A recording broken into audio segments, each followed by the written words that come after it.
Good evening, ladies and gentlemen. Wekiva High School welcomes you to Baptiste Orthodontic Stadium for varsity lacrosse competition. Please welcome our guests from South Lake High School. They are the Eagles. And they'll be taking on your Wekiva High School Mustangs. Let's meet the teams. We'll begin with our guests from South Lake. Starting on attack for them, junior number 4, Aseni Dayakite. Also on attack, sophomore number 13, Avery Kelly. On attack, sophomore number 14, Carolyn Arrington.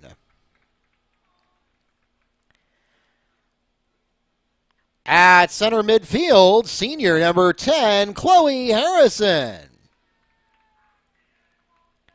On defense, junior number 12, Angel Hegwood. On defense, sophomore number 19, Alexis Walker.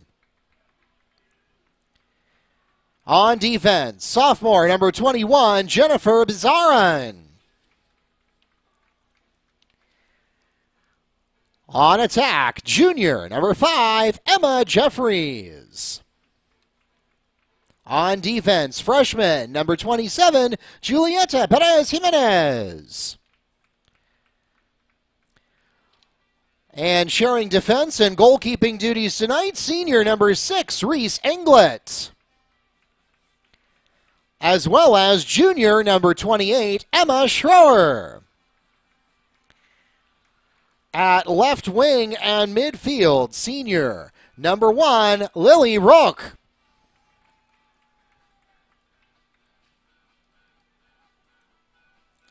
And finally, for the Eagles, at midfield, junior number 2, Cadence Van Dever.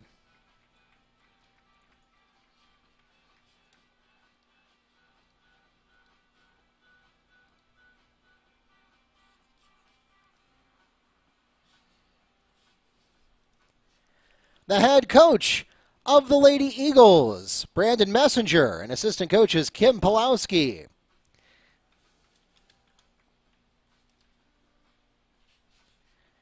And now, let's meet the starting lineup for your Wekiva High School Mustangs. On attack, senior number 37, Zoe Ritchie. At midfield, junior number 2, Bianca Hernandez. On defense, 5'3", senior number 6, Skari Demosthene. On attack and defense, senior number 21, Jasmine Sarablanco. At midfield, 5'1", senior number 3, Isabella Romanacci. On defense and attack, 5'6", senior number 32, Shayla Smith. On defense and attack, 5' junior number 13, Mariana Sarablanco. On defense and attack, 5'4", sophomore number 12, Willow Tucker. On attack in midfield, 5'9", sophomore, number 9, Jocelyn Logan. On attack and defense, sophomore, number 15, Lauren McCray. At midfield, 5'3", sophomore, number 7, Molly Durfus. And finally, for the Mustangs, in goal, 5'6", sophomore, number 28, Kendall Bass. And the head coach of the Mustangs, Alexander Taj Moody. And now, ladies and gentlemen, we ask that you please stand as we honor America with the playing of our national anthem.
Once again, welcome to Baptiste Orthodontic Stadium. My name is Mark Barchi, the voice of the Mustangs and Sports Information Director here at Wekiva High School.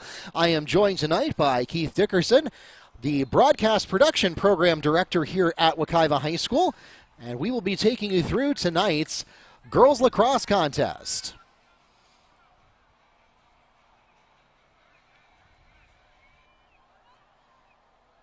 Southlake wins the draw.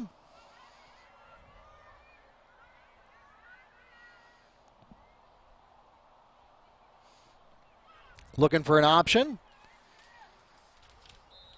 That was Avery Kelly being harassed there by the Mustangs. Isabella Romanacci. Issa for short. The multi-sport athlete who was recognized earlier. Ground ball picked up by the Eagles. Spinning around.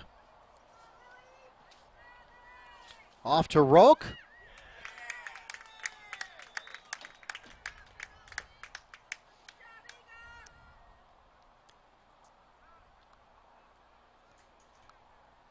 Roque puts the Eagles on the board.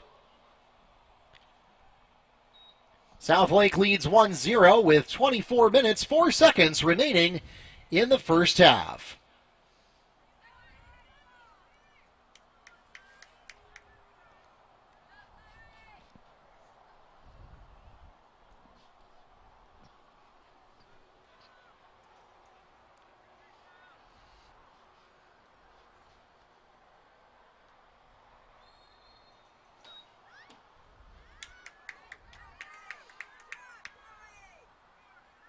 Southlake again wins the draw.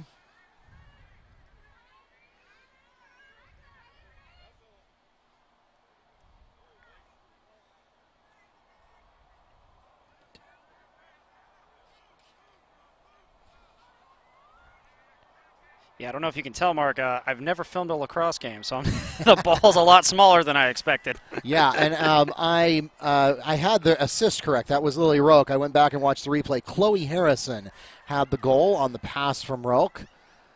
I didn't have a great angle on that one, and I was looking down.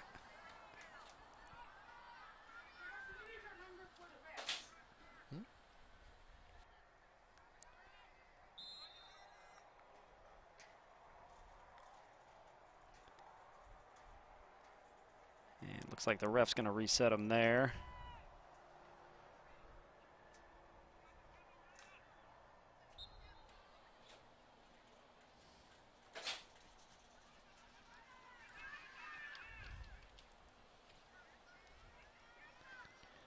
Pass is high and out of bounds. That'll turn the ball over to the Mustangs.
Harrison going around the back looking for some help.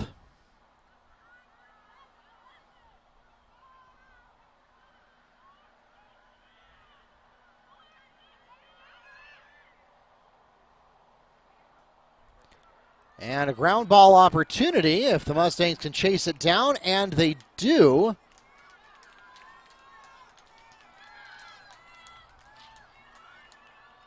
That was Sarah Blanco that picked that one up for Wekiva. Going the other way, and it looks like we got a whistle here. Is that an offsides call?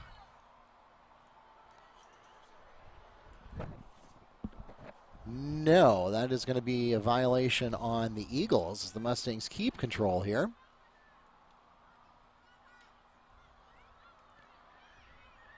A tough catch for the Mustangs results in a ground ball situation.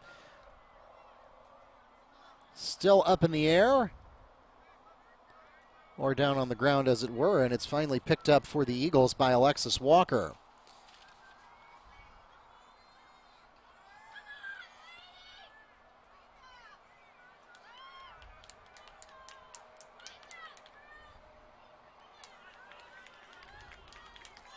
Mustangs pick off the Eagles and go in the other direction. It is number 9, Jocelyn Logan.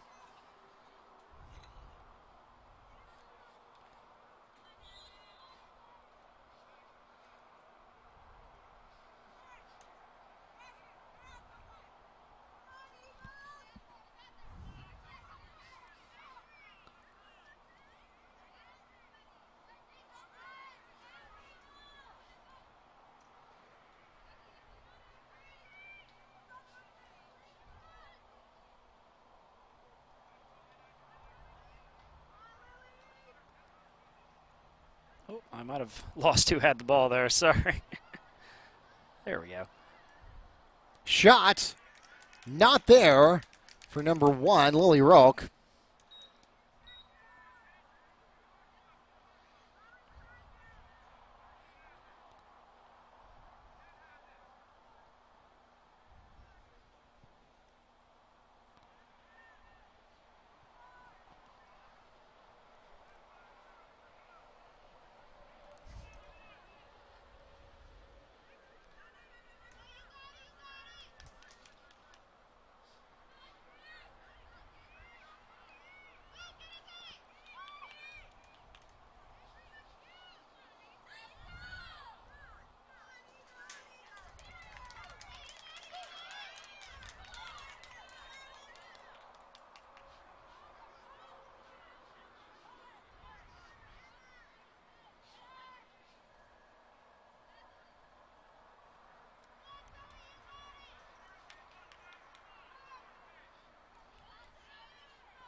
Close one there. Yeah, the Mustangs trying to make some noise here, but can't quite get it together. It will stay with them, though. It's a unique feature of lacrosse. When you take a shot like that, whoever is closest when the ball crosses the end line gets to keep possession. And the cross is considered an extension of the body, which is why you'll see them extend their crosses toward the end line after a shot, hoping that they can, if the shot doesn't go in, that they can at least retain possession.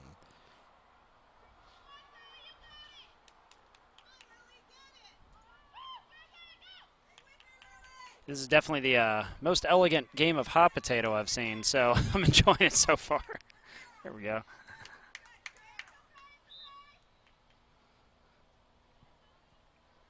Again, we remain in Wekiva possession.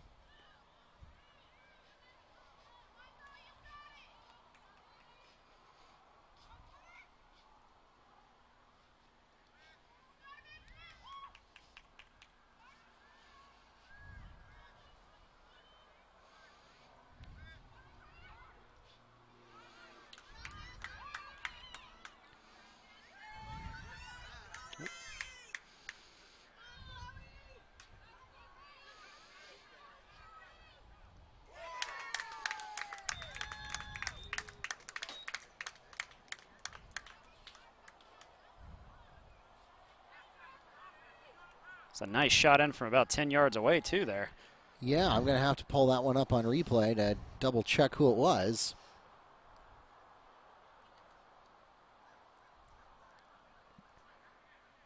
And it is. It's the same. Chloe Harrison picks up her second goal of the night. That makes it a 2-0 lead for the Eagles with 16 minutes, 28 seconds remaining in the first half.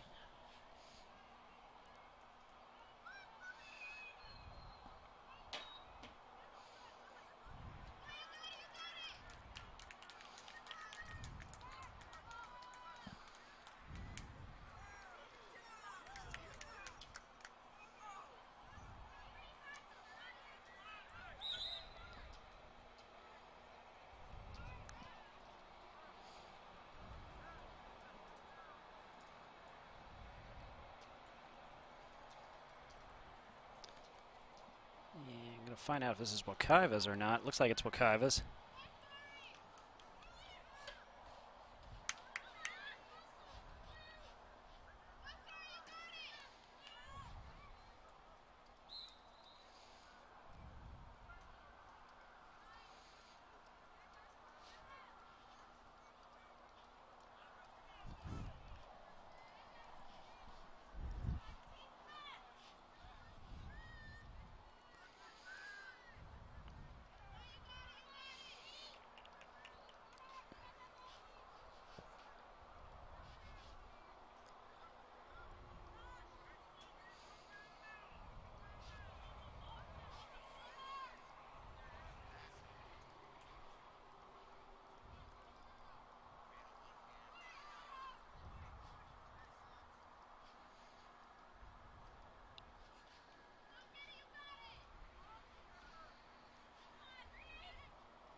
I believe that was Bianca. Almost got it there.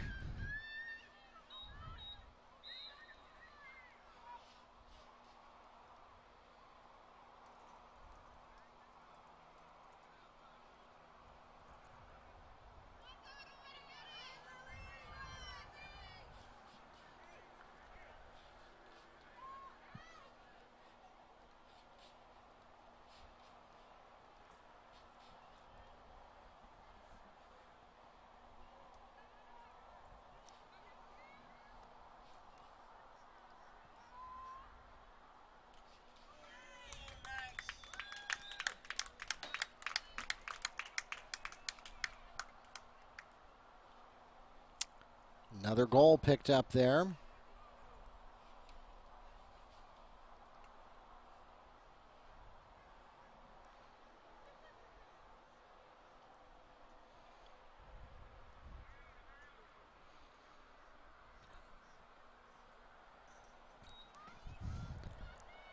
Goal was scored again by Chloe Harrison, who now has a hat trick for South Lake. The assist again came from Lily Roque. That's her second assist tonight.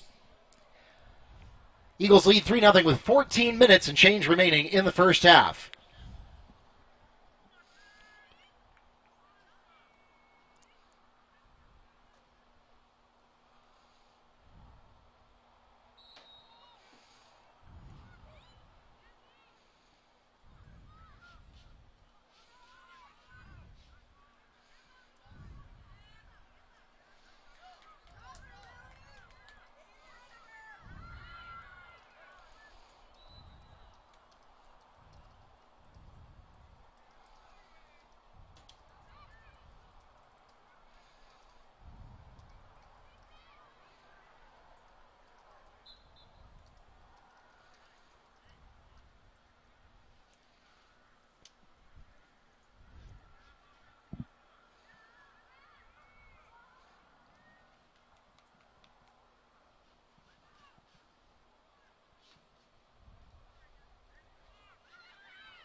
Oh, it's stolen by South Lake.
And it looks like we're going to get a slashing call here.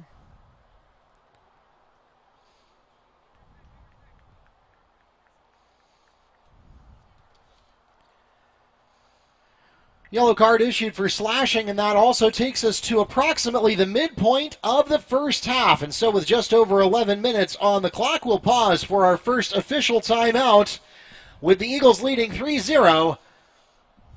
And we are just about 14 minutes into the first half. We'll be right back. You're going to hear the audio mute briefly. That's just so that we don't pick up copyrighted music on the broadcast. We'll be right back.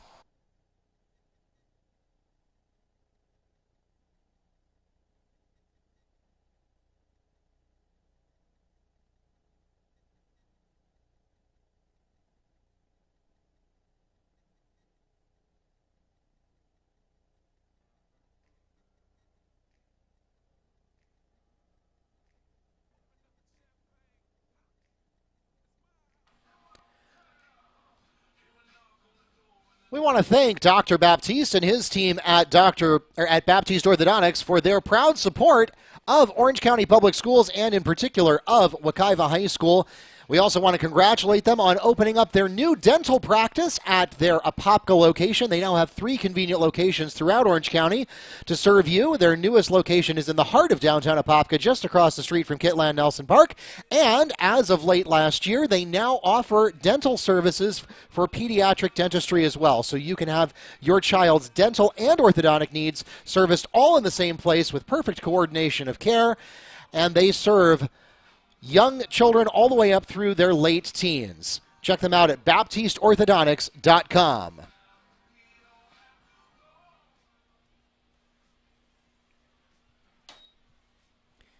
All right, we are now back to live action here at Baptiste Orthodontic Stadium. Again, Mark Barchi, the voice of the Mustangs, here with Keith Dickerson from Wekiva Broadcast Production, taking you through this late season contest for Wekiva.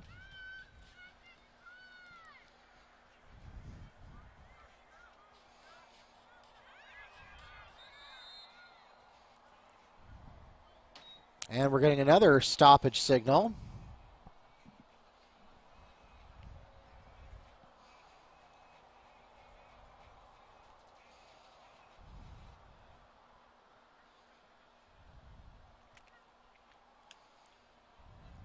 And I don't see any cards coming out, but apparently a significant enough foul that the clock needed to stop. Free position shot taken by Chloe Harrison. That one is wide.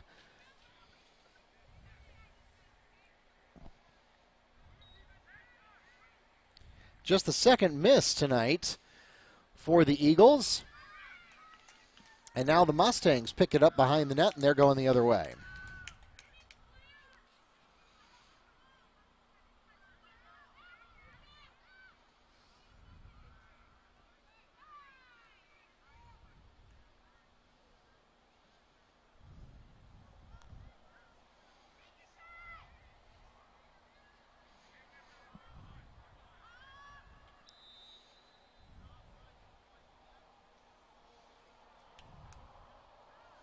Heard a offside remark there.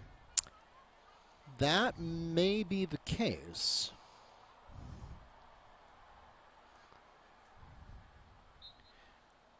No, it can't have been offsides because Southlake is maintaining possession.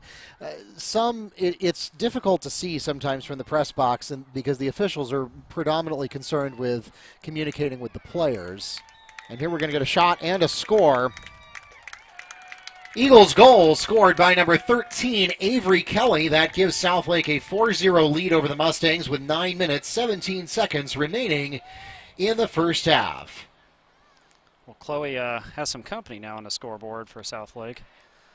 Yeah, that's the first goal of the night not scored by Chloe Harrison.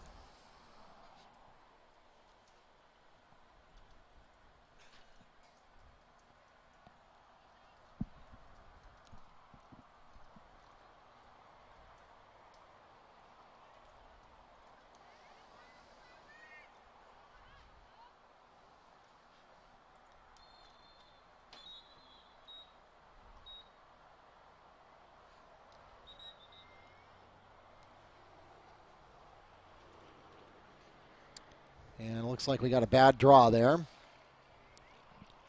This is the most unique jump ball I've ever seen. So yeah, this is kind of a variation on what you'd see with boys lacrosse. Boys lacrosse is more akin to the face-off that you would see in hockey, where it begins on the ground. And that's actually really rough, which is why, and of course, Wekiva did not field a boys lacrosse team this year. But in years that we have fielded a boys lacrosse team, you see by the end of the season that the center of the field is really torn up. Boys lacrosse is probably harder on the turf than football is for that reason. But girls lacrosse, being a non-contact sport, does not have that face-off. They refer to it as a draw. And you're right. It is almost kind of halfway between a face-off and a basketball jump ball. It's also apparently, anecdotally, if the evidence I've seen here is to be trusted, it's also apparently very hard to execute legally. I'm sure our athletic director, Robert Biaggi, and the landscapers appreciate us not having the boys this year then. So. Yeah, it is. I mean, it's rough on the field. Boys lacrosse is very, very rough on the grass turf here. And that's something that Wekiva struggled with for years, particularly when the school first opened. Looking at the field now, you see it's in pretty good shape. That's been the result of years of landscaping work and consultation with University of Florida soil specialists, and they've had to dig up this field once or twice because when the school first opened, this field had a very, very pronounced crown on it, which means that the center of the field, going across lengthwise here, left to right, was much higher than the sidelines of the field. And you want a little bit of that for drainage purposes. But definitely not hiking uphill during a football game or anything. Here comes the yellow card.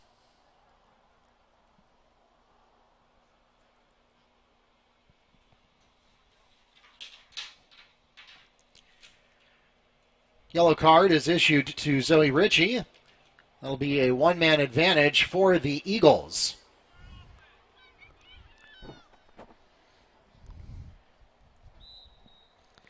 So girls lacrosse, of course, being a non-contact sport, really differs from the boys' equivalent of the sport in more ways than you would typically find. Like girls basketball, boys basketball have different size balls, but other than that, they pretty much play by the same rules.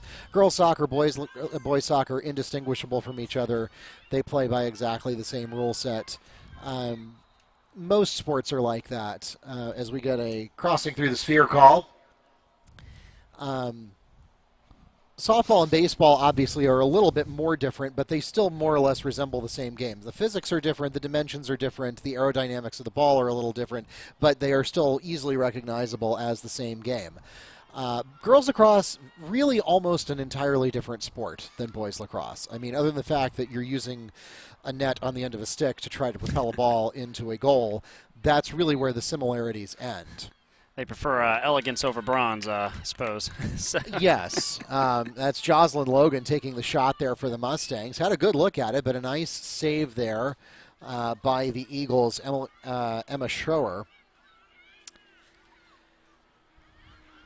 Girls lacrosse is also, if you have teams involved who are not really highly experienced and have a ton of games under their belts, you find that the whistle blows a lot because there are a lot of things that you can do that are illegal that'll get the play whistle dead.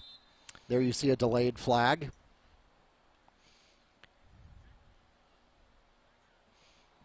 That's where the defending team has done something wrong, and they will allow the offensive team to take a shot if they want to, or to end their opportunity to take a shot before they whistle it, because you don't want to disadvantage the offense by calling a foul against the defense. That pass was way too high. I think that one got away from her, and that'll turn the ball over to the Mustangs. But yeah, certainly between rules like crossing through the sphere and, slashing is a penalty in both girls and boys, but what you can do with the cross as far as checking the other player, in boys lacrosse, you are welcome and encouraged to use that cross to body check other players as long as you don't slash with it.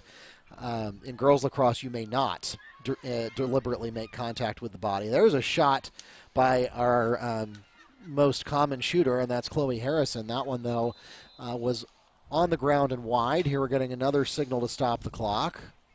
And I don't think that's because of a foul. I think that's just because the ball went, bounds. Yeah, too far out of bounds. Girls lacrosse uses a running clock. However, if something happens that disrupts play significantly, like, you run out of extra balls and you have to go fish one from far away, then they will stop the clock for that. Trying to keep track here. I thought Kendall, one of my students, had the ball there, the goalie, but I think it's over here somewhere.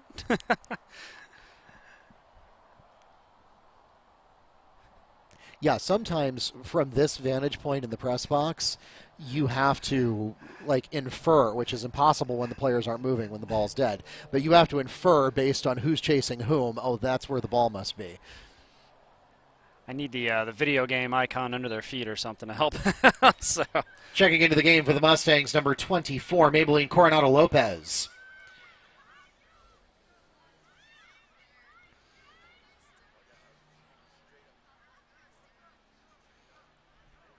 Southlake doing some jukes there.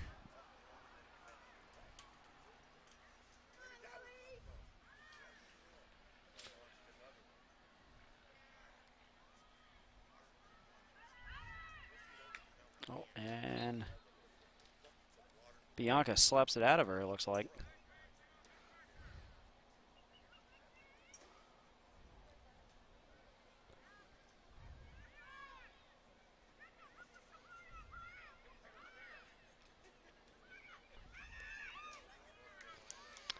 And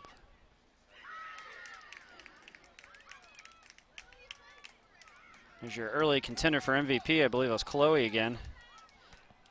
Oh, actually, no, that was not good. I apologize. Oh, it was a good look anyway. Everyone stopped as if she scored, so I assume she did. Yeah, so sometimes it's just so believable.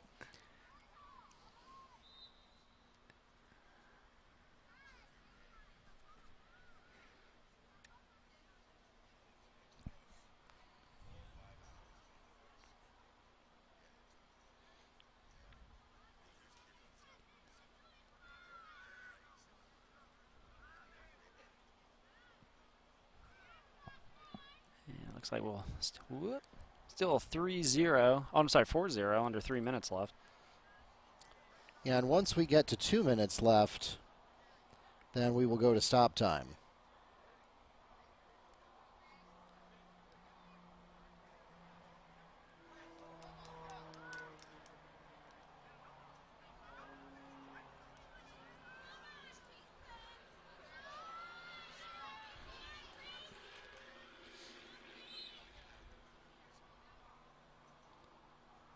Looks like another crossing through the sphere call.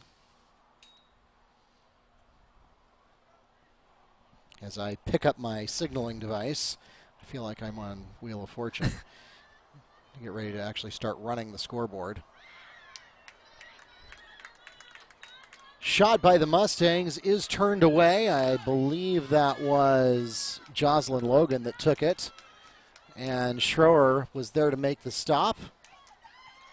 And she's going to travel across the country to go for a shot. Yeah, coast to coast, and takes the shot, but it's stripped away from her by the Mustangs before it ever gets inside the fan. I didn't actually hear a whistle, but everybody stopped playing, so.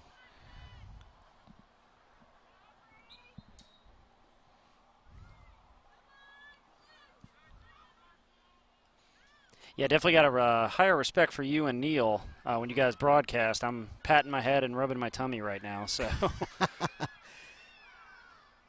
Yeah, see, it always varies, and of course, we can talk about this more at halftime or in the second half. But I again want to recognize the contribution that Wekiva broadcast production has really added to our ability to live stream sports over the past 3 years, and this year in particular.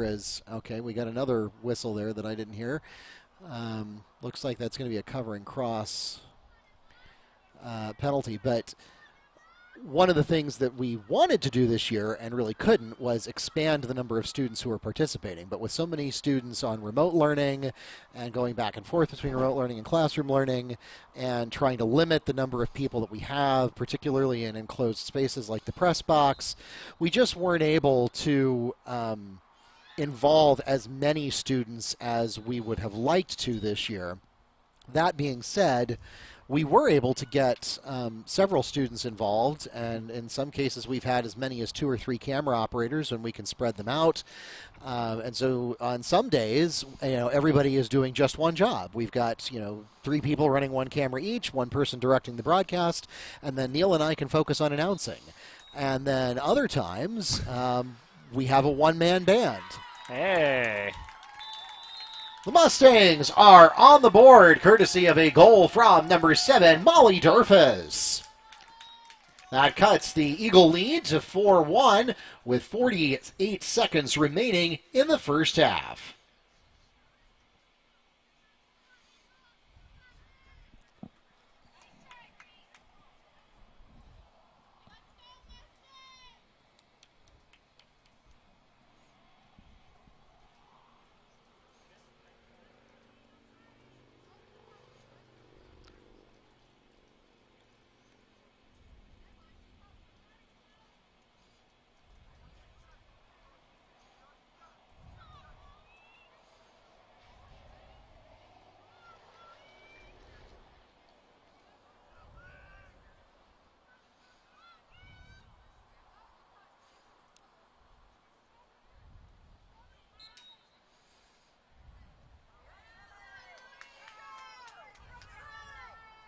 Back underway. You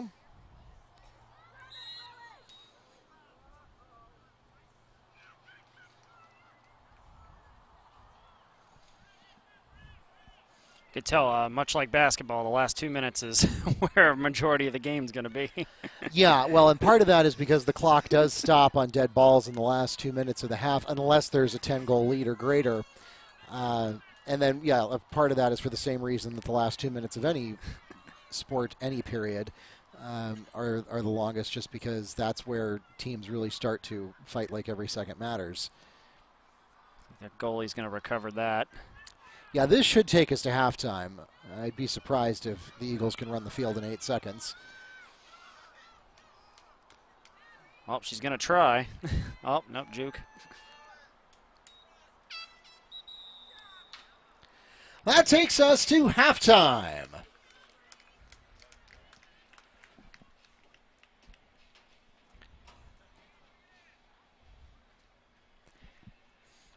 At intermission of the Wednesday night contest here at Baptiste Orthodontic Stadium, the Eagles lead the Mustangs 4-1. So far, Molly Durfus has the lone goal for the Mustangs. Chloe Harrison has a hat trick with 3 out of 4.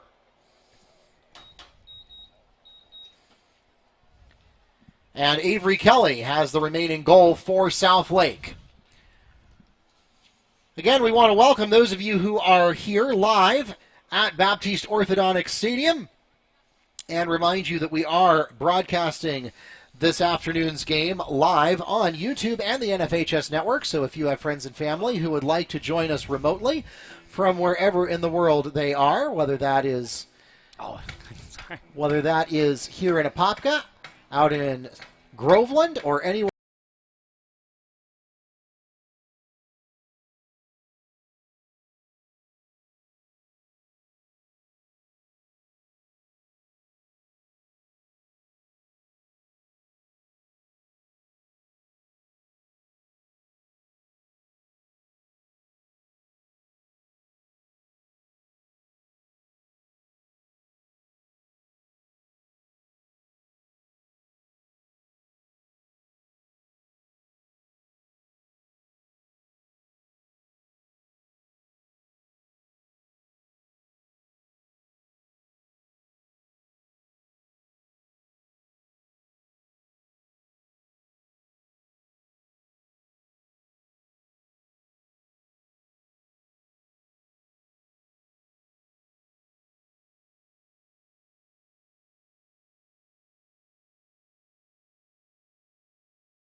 Welcome back to Baptiste Orthodontic Stadium. Mark Barchi, the voice of the Mustangs, here with Keith Dickerson from Wekiva Broadcast Production, ready to take you through the second half with Southlake having a 4-1 lead. They scored the first 4 goals of the game. Molly Durfus was not going to have it, having Wekiva go into the intermission scoreless, and so she took care of that with just about 48 seconds left.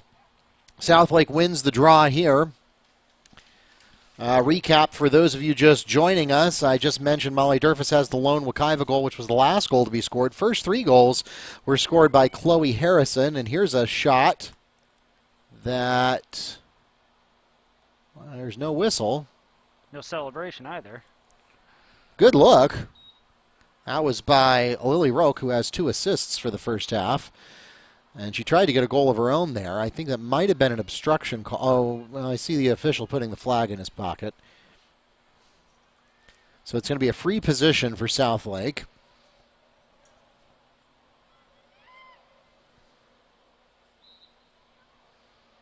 Shot. Goal. Number 1, Lily Roque adds a goal to her 2 assists from the first half on the free position shot. That extends the Eagle lead to 5-1 with 24 minutes, 3 seconds remaining in the second half.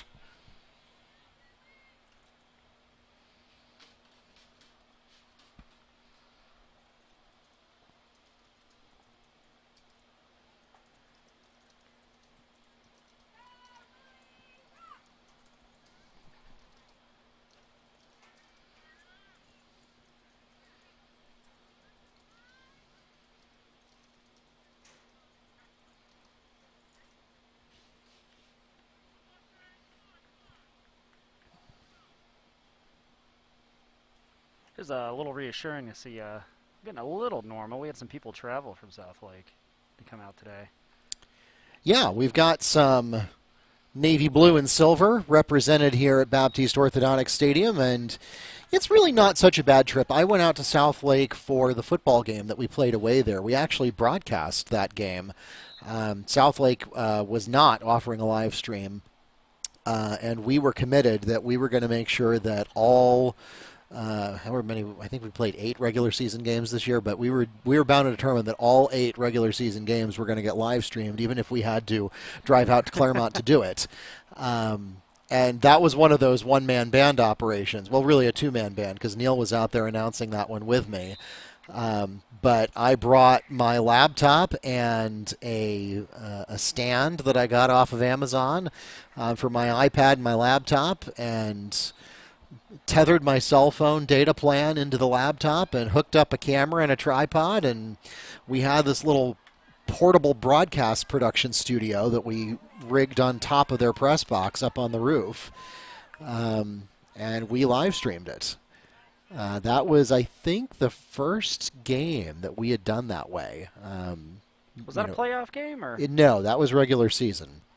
Although we did it again, you may be thinking, well, hold on. We got a goal. Goal is scored by Chloe Harrison, the assist from Carolyn Arrington. That gives the Eagles a 6-1 lead with 22 minutes, 46 seconds remaining in the second half.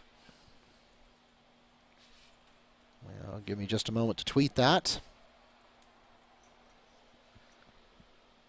be sure to follow us on there, too. It's Wekiva Athletics. Wekiva Sports is the channel name. Oh, I'm sorry.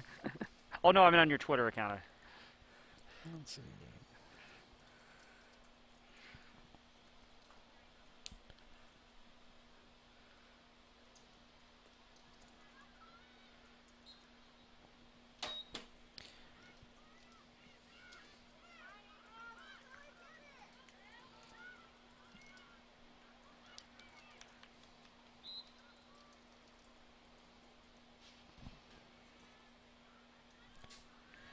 Yeah, so actually an interesting point about that. I don't think I've ever mentioned this on a broadcast, but our account handle on both Twitter and Facebook is @Wekiva Sports.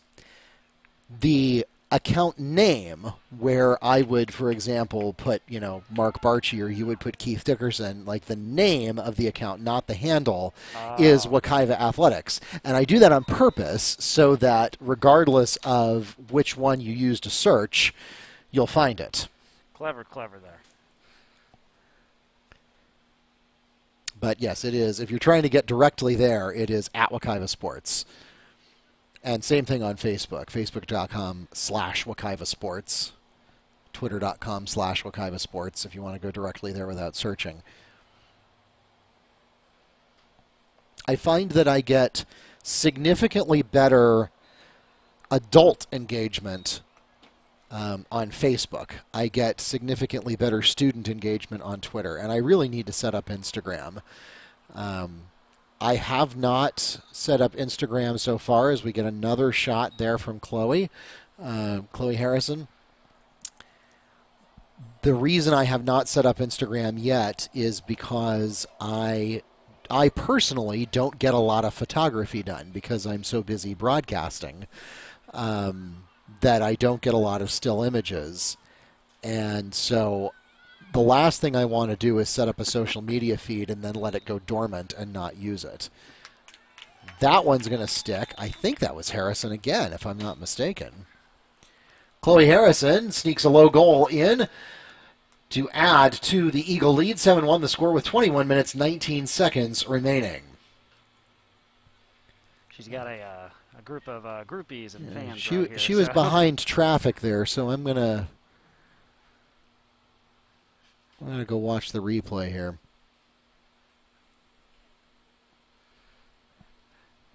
Her family's cheering her on, so I'm pretty sure it was her. Or they're just really happy. Oh, you know what? I just realized I left the wide shot up from halftime. It would help if I actually put your camera on. Oh, well, there we go. Sorry, folks. If you didn't get a good look at that goal, that's my fault. I'm sitting in here running Twitter and not noticing that we left the camera on the wide shot. It's a two-man band tonight, so.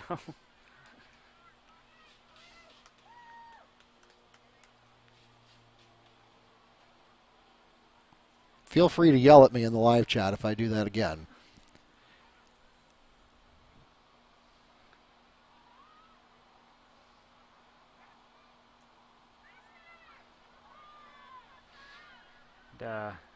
You'll probably have to correct me. We'll be doing a doubleheader Friday for baseball and softball. Yeah, well, I don't know if you call it a doubleheader when they happen at the same time, but yes. I'm sorry, not a double headache. I don't know. That's probably more accurate.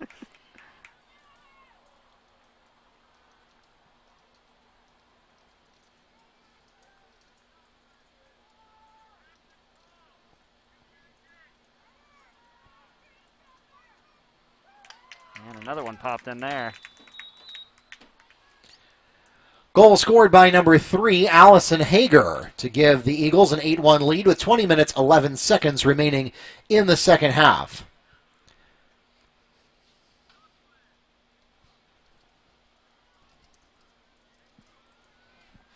And finished tweeting the last goal yet. Consolidate there, just double them. That's what I'm doing.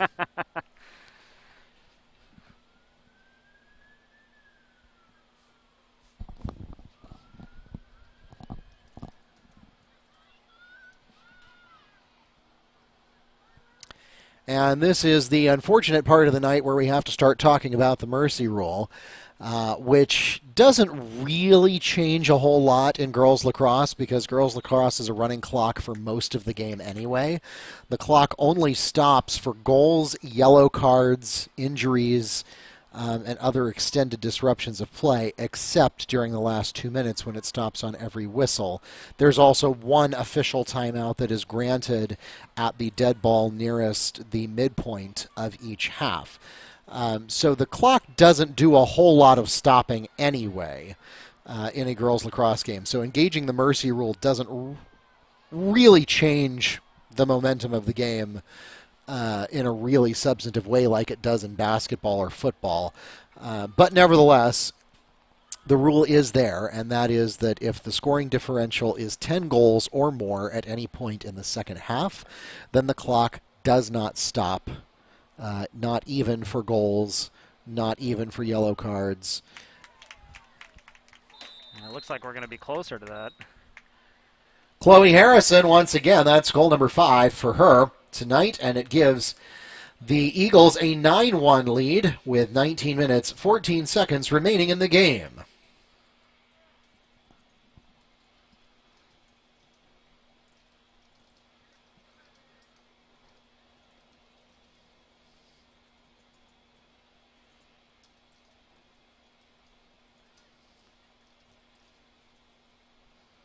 We're going to have a Twitter-ready computer next time we play South Lake, it looks like. So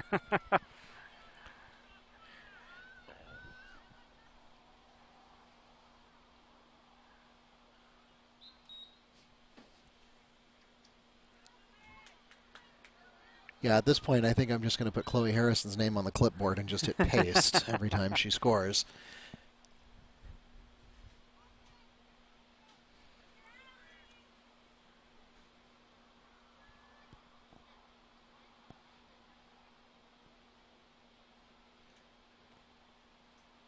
forgive me for being naive here. Is lacrosse big thing with UCF and Rollins and a few of the local colleges, or? You know, I think so. Certainly with Rollins, because I went to Rollins and I did not follow it religiously, but I was a sports writer for the Sandsburg before I was the editor-in-chief, and I do recall that they have a more pronounced lacrosse presence.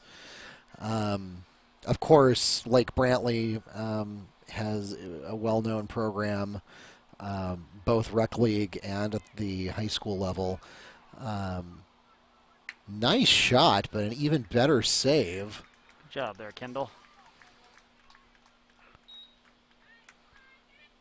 15 shots, at least that I've recorded so far, for the Eagles. Mustangs have 4.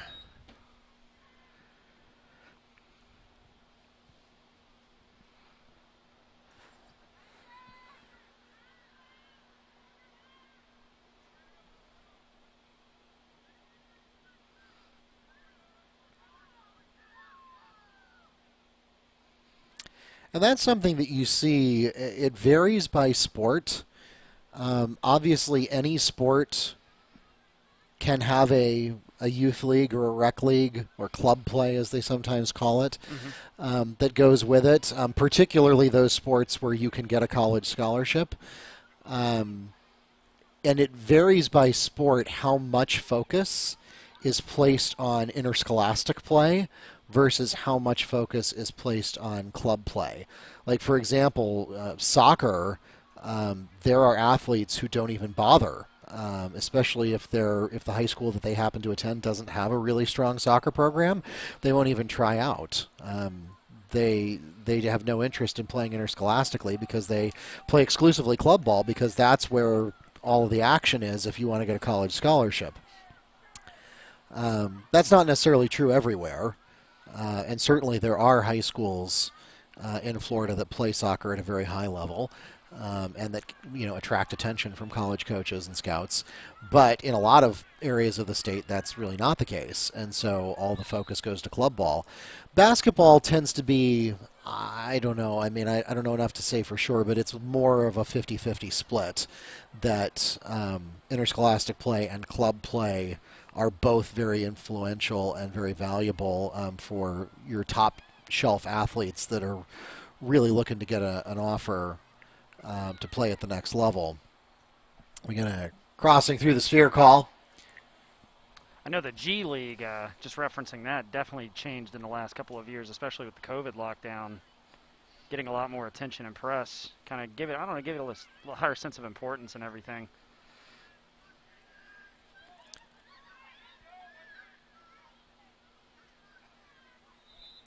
Well, that was almost well executed. Again, you can't deliberately make checking contact with the body in girls lacrosse. Well, that would have been a perfectly legal move in boys lacrosse. You won't get carded for it, though, unless there's a slashing motion.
It's Lily Roke spinning around the backside. Getting harassed there by Melanie Arias, who checked into the game. And we're going to get a whistle here. Again, a lot of times it's difficult from the press box to get all the calls for these minor violations. First of all, because there are a lot of them. Like, there are more signals to memorize in lacrosse than there are in football, as we get a shot there by Roque. And the other reason is because a lot of times the officials will just verbally tell the player what they did wrong without necessarily making a very grand gesture. And if they do make a grand gesture, they're going to face the score table to make that gesture, which is on the opposite side of the field from me. So it's very difficult to announce all of the violations. You get thespians like in football and basketball with their their dance moves and everything. Yes, you play to the back row. There you go. Ground ball.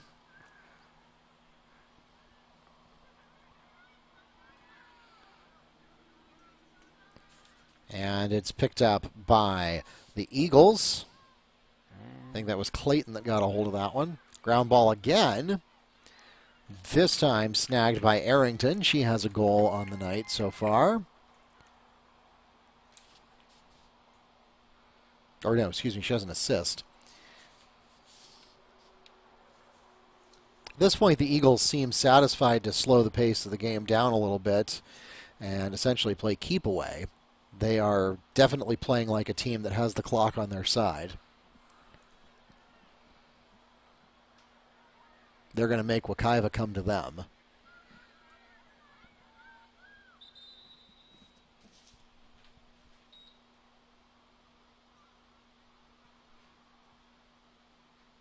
And we get a stoppage signal here.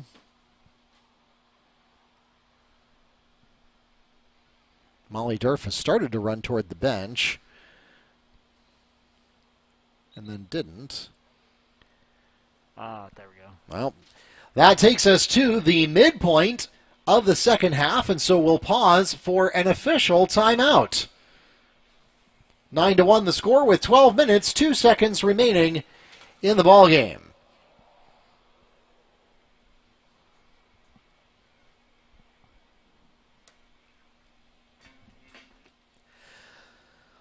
For those of you here in the stadium, we want to remind you, if you are depending on a ride to get home from tonight's game and you have not already done so, please give them a call and let them know to be on their way. Keep in mind that girls lacrosse uses a running clock, except for the last 2 minutes. So when we say 12 minutes, it is likely to not be much more than that until we are wrapped up for the evening here. And we appreciate your help in allowing our administrators to close up shop and get home to their families. Thanks for your cooperation with that.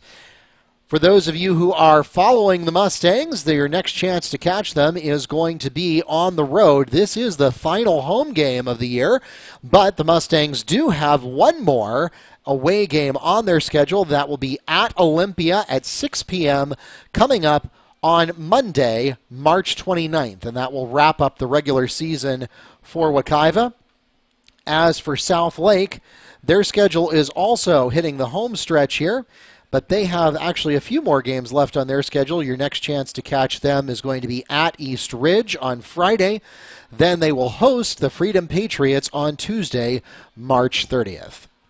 We also want to remind those of you who are not already doing so, make sure you follow us on Facebook, Twitter, and YouTube. We are at Wekiva Sports on all three of those platforms. You get live updates from many of our athletic events as well as news and information about our athletes and alumni. Again, it's at Wekiva Sports on Facebook, Twitter, and YouTube.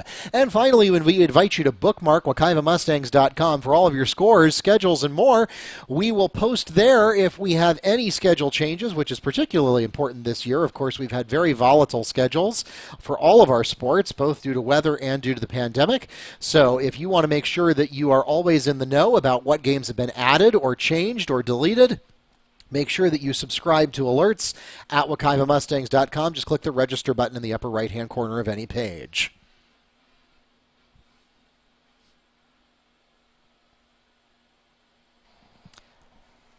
And we are back to live action, or nearly back, here at Baptiste Orthodontic Stadium with 12 minutes, 2 seconds remaining in the ball game, and the Mustangs staring down the barrel of the mercy rule if they can't get the momentum shifted here. South Lake leads by 8. That's a tall order for Wekiva. As we get the clock restarted, South Lake is 4-5, Wekiva 2-8. Little juggle out of bounds there.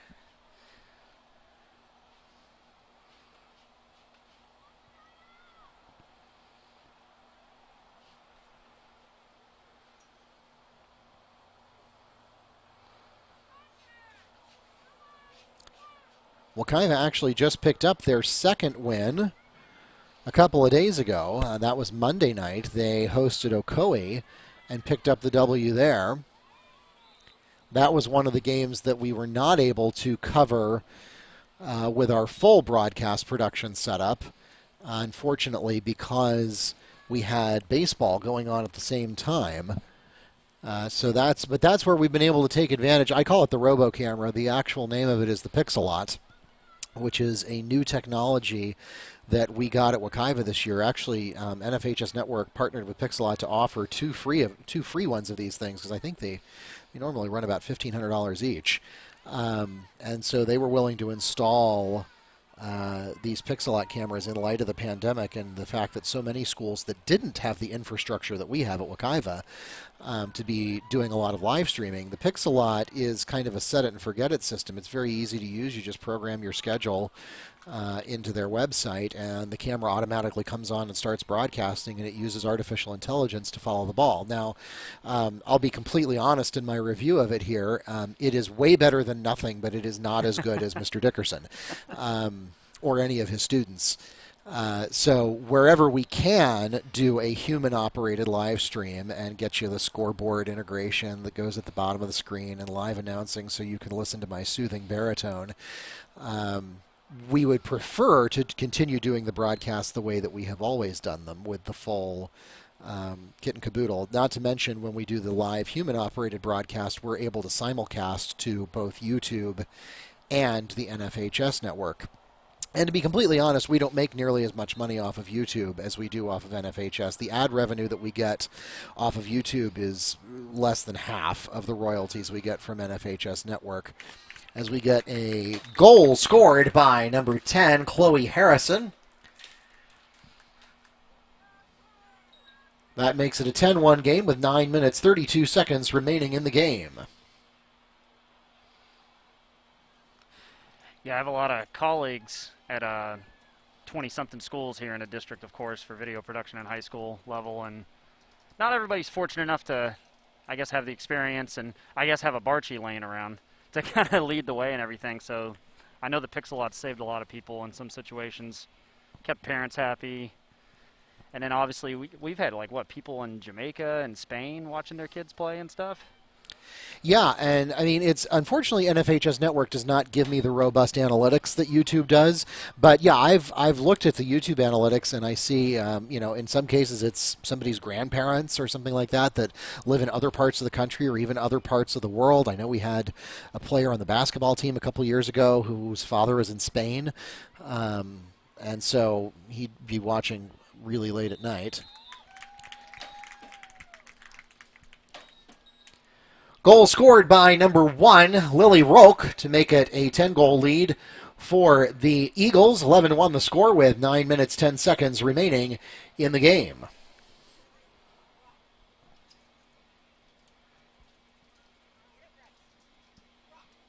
Rock. Got a Lily Rock with the goal. Thank you, Grandma. All right. It's one of those, it's hard to say, because depending on the ethnicity and etymology, you could go either way with that one.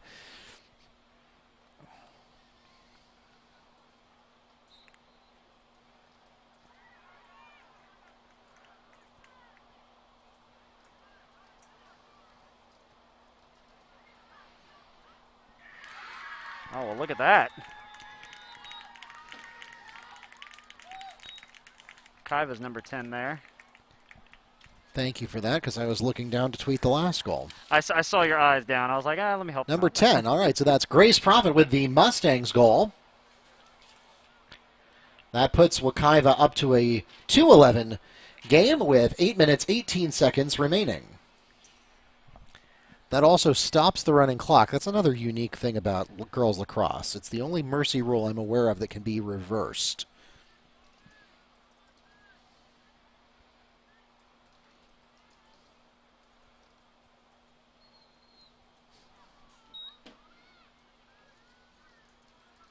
I know as the video production guy, I'm really grateful for YouTube and NFHS because they do a digital archive of whatever you produce. Yes, and as the content owner, you can download it. Back in my day, which wasn't that... Nice shot by Molly Durfus, but the save is there that was Emma Schroer, who's still in goal. We didn't have SD cards when I was in high school just about a decade ago. It was all mini DV tapes. So sitting there and waiting for it to download slowly. But yeah, it's amazing how far the technology has come. I mean, I was trying to do, I think I was using Ustream to try to do just audio podcast of baseball games like 5 or 6 years ago. Mm-hmm. And that was where the technology was still kind of prohibitive.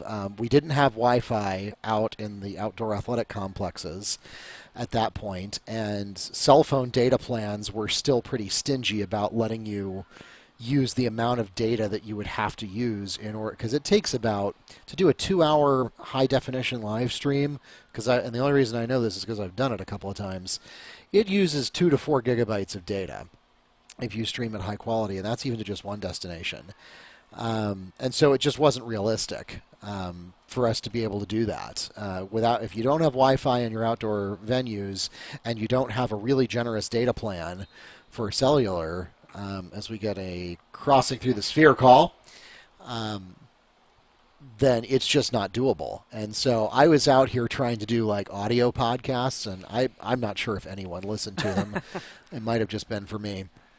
And then about 4 or 5 years ago, we started trying to, that was when we got the press box. Well, the press box had been built for a while by then, but that was where, we really started to get the tech to be able to do it, if only, a laptop and a halfway decent camera plugged into it. But we ran into some legal issues with Spectrum Cable, who had an exclusivity contract with Orange County Public Schools. As we get a shot there from Chloe Harrison. Nice save, that's Kendall. why, nice save by Kendall. That was one of Chloe's few shots that didn't go in. And in any case, Spectrum had an exclusivity contract with Orange County. They were the only entity that could originate a broadcast of any high school athletic event in Orange County. And it was just such an oddly written contract, because my position on that was always, look, if Spectrum is actually going to come out and cover us, then not only will I not compete with it, as Molly Durfus gets a shot off, not only will I not compete with it, I will be first in line to help you promote it. But the thing is, Spectrum only had 2 trucks, and very rarely did one of them visit Wekiva. And so it's like, what are you telling me, that if Spectrum declines to broadcast my game, I can't broadcast my own game either? And we were finally able to work around that. Spectrum was good about it after we got our hands slapped a couple of times. And they said, look, we'll let you do it as long as you don't advertise it outside of your own website. And so, we made some changes to the way that the broadcasts were linked up and made accessible throughout the web. And then I think it was the 2017 season that contract expired. Charter bought Spectrum and discontinued that contract, which kind of opened the floodgates for us, because now we had both the technology and the legal right to broadcast our own games, and so we started running with that. And certainly it wasn't the quality that we have now when we first started doing it, but that was when we first started learning how to do this stuff. As I shake the camera. And hey, I'm just glad I have the right camera selected. Hey, look at there. That is, turn around so I can see your number. 8 or 9? I recognize some of the kids, but not this girl. Actually, I think it's number 8. Number 8. There we go. Oh, Mustang goal. Oh, 9.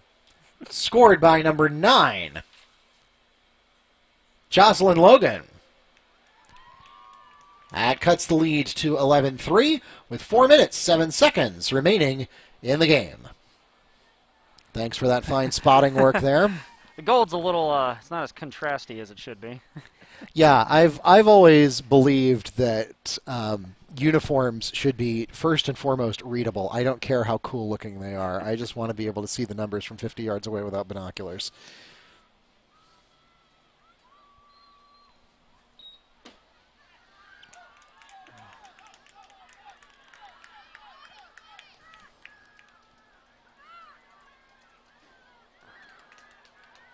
She hit the goalie, but hey, we recovered there too.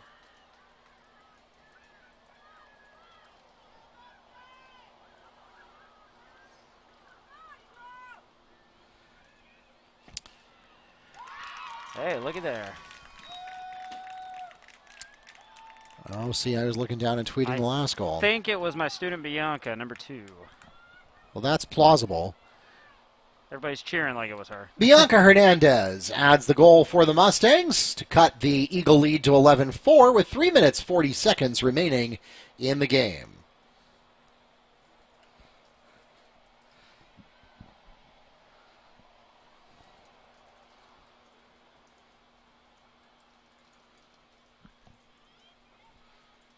It's the slight advantage as the spotter here. Oh, I recognize a couple of them.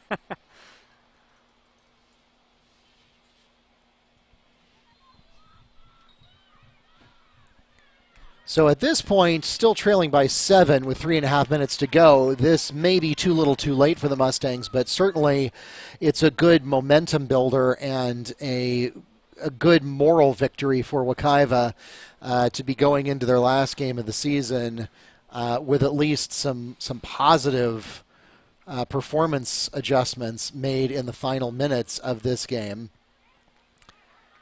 And it looks like, unless something really shifts here in the next couple of minutes, that Wekiva will at least be able to keep the mercy rule at bay. It was only in play for probably about 60 seconds or so. And like I said, that is unique among girls lacrosse, among sports. Every other mercy rule among time sports, as we get a goal scored by number 3, Allison Hager, her second goal tonight.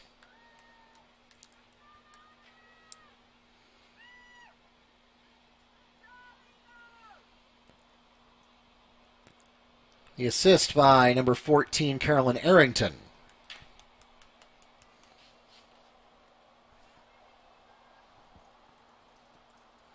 Between this and flag football, I'm forgetting where the center of the field is every time we adjust here. Yeah, you got to follow the white lines. White lines are for lacrosse, yellow lines are for flag football, and occasionally they share lines just because they're lazy and don't want to paint anymore.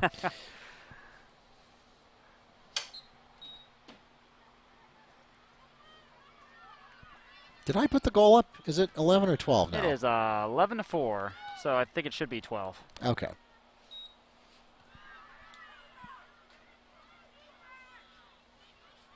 Every once in a while I forget whether I pressed the button already, but yes, you're right, it should be 12. Patting your head, rubbing your belly. So I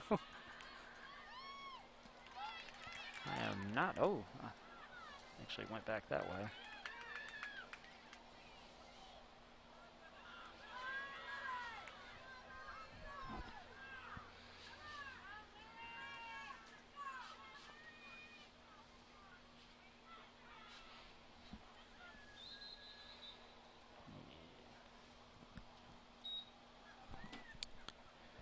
Two minutes remaining. Stop time in effect for the rest of the game. Or not. I'm getting a signal to wind the clock. Maybe they are not aware of the mercy rule. So.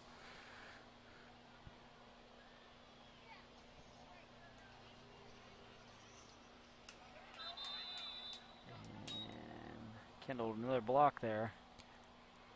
Yellow card for slashing.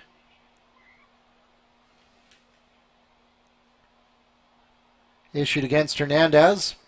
One-man advantage for the Eagles. So that would have stopped the clock no matter what.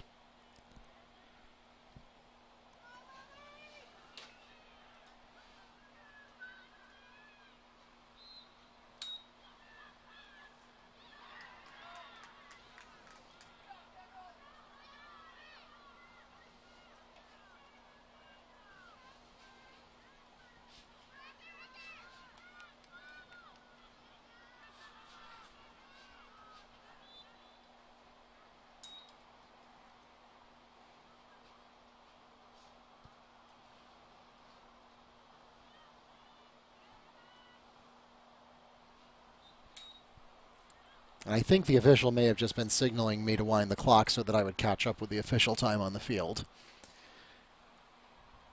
We're going to assume that until somebody tells me otherwise.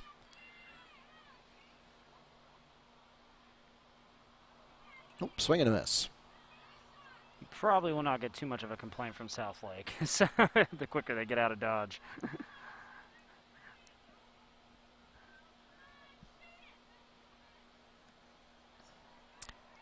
Yeah, and again, South Lake, they know the clock is their friend. They don't need to prove anything here.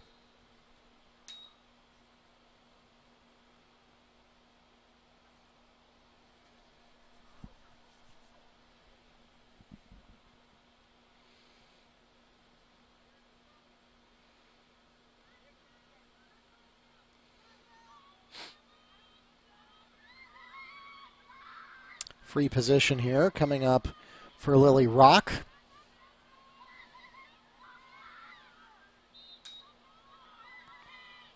Shot, save.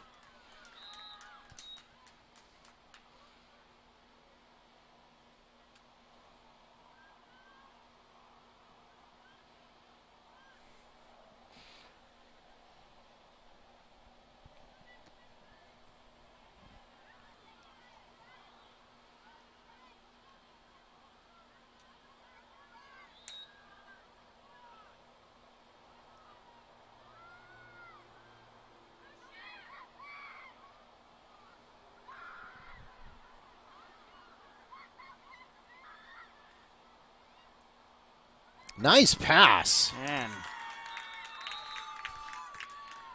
The pass is made from Allison Hager to Lily Rock for the Eagle goal. That extends the lead to 13-4 with 22 seconds remaining.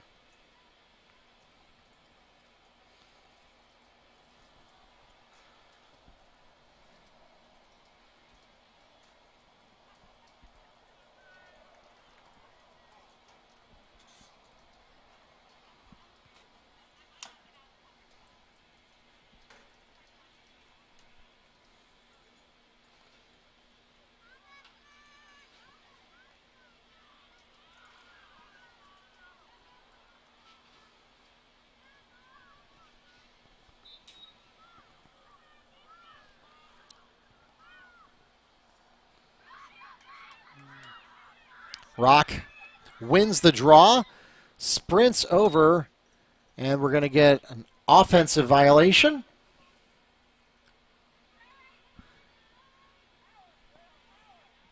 Mustangs ball. So this should pretty much do it. Wekiva can try to sprint down the field here, but All for some stat padding here, but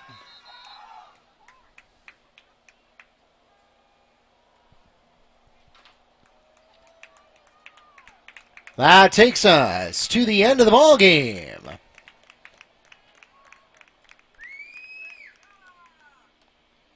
I have Grandma here. So congrats to South Lake. 13-4 is the final score here on senior night with Wednesday night girls lacrosse action. Leading scorer for South Lake was Chloe Harrison. And right behind her, Lily Rock. Ladies and gentlemen, we thank you so much for coming out to support your Mustang and Eagle athletes. Congratulations again to our 5 young women who are part of the girls lacrosse class of 2021. Isabella Romanacci, Scari Demosthene, Jasmine Sarah Blanco, Shayla Smith, and Zoe Ritchie. Congratulations again. Your Wekiva Girls Lacrosse Senior Class of 2021. Follow us on Facebook, Twitter, and YouTube at Wekiva Sports, and bookmark WekivaMustangs.com for all of your scores, schedules, and more. Once again, for Wekiva, your next chance to catch them in action is going to be on the road. This was the last home game of the year, but you can catch them next Monday at Olympia at 6 o'clock. As for South Lake, their next game is away as well. You can catch them on the road at East Ridge Friday at 6, and then they will be at home to host Freedom next Tuesday at 6 p.m. For those of you here in the stadium, please drive carefully and arrive home safely. Those of you watching online, thanks for tuning in tonight to support Southlake and Wekiva. Good night from Baptiste Orthodontic Stadium.